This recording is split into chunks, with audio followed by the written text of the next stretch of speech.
welcome to Africa to You. I'm Vivian Birchall, your host. Africa is a conglomeration of peoples and cultures.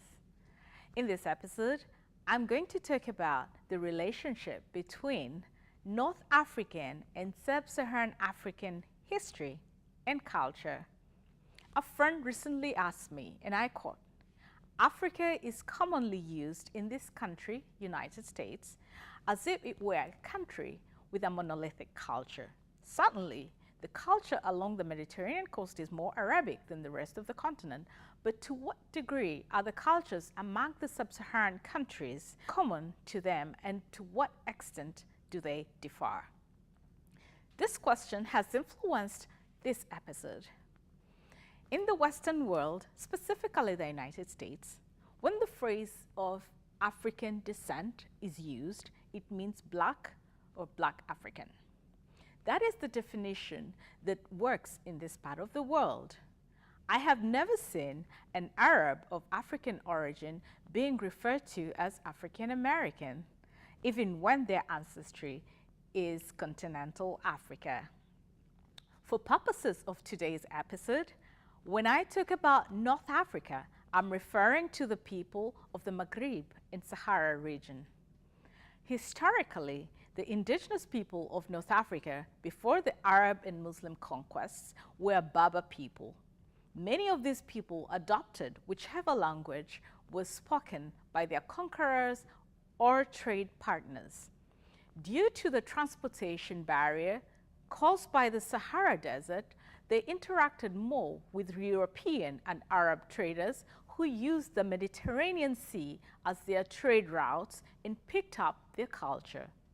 However, there were also trans-Saharan trade routes and the Nile Valley migratory routes that led various groups of people from North Africa into sub-Saharan Africa and settled there.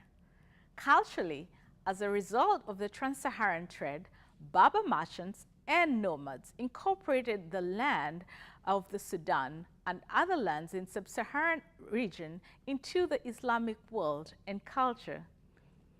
Culture is language and the general way of life or organization of our community. Let's take a look at the relationship in languages. North Africa is thought to be different from sub-Saharan Africa, but many people do not realize that there is an Afro-Asiatic, also known as Hamito-Semitic, language family of the North African people that has languages spoken by many people in sub-Saharan Africa. These are the Berber, Chadic, Cushitic, Egyptian, that's the Coptic, which is still being used as liturgical language by the Arab-speaking Coptic Orthodox Christians. Then we have the Omotic and Semitic. I will add Arabic to this list. It is spoken in much of Africa, though there are different varieties of Arabic. The Saharan dialects are more conservative than the coastal dialects. So, there is a culture influence from the north, especially in Central and much of coastal Africa. The cultures of the Maghreb and the Sahara combine the indigenous Berber who live in Libya, Algeria, Morocco, Niger, Mali, Mauritania, Tunisia, Burkina Faso, and Egypt, Arabs, and elements of neighboring parts of Africa. This is evident in the cuisine, religion, music, and other components of culture. So, it is not surprising that, for example, an Algerian would have more in common with someone from Burkina Faso than with a Middle Eastern. I'd like to point out that when I look at the ancient African kingdoms and modern settlements, I see a collection of people from various origins, either through migration in search for land, for agriculture and cattle, or through conquest. I do not necessarily see people with a single line of ancestry or heritage. Today, majority of the different countries and communities are a blend of ancestries, traditional customs, and beliefs with modern societal practices. Speaking of migration, did you know that Africa has not always been a desert?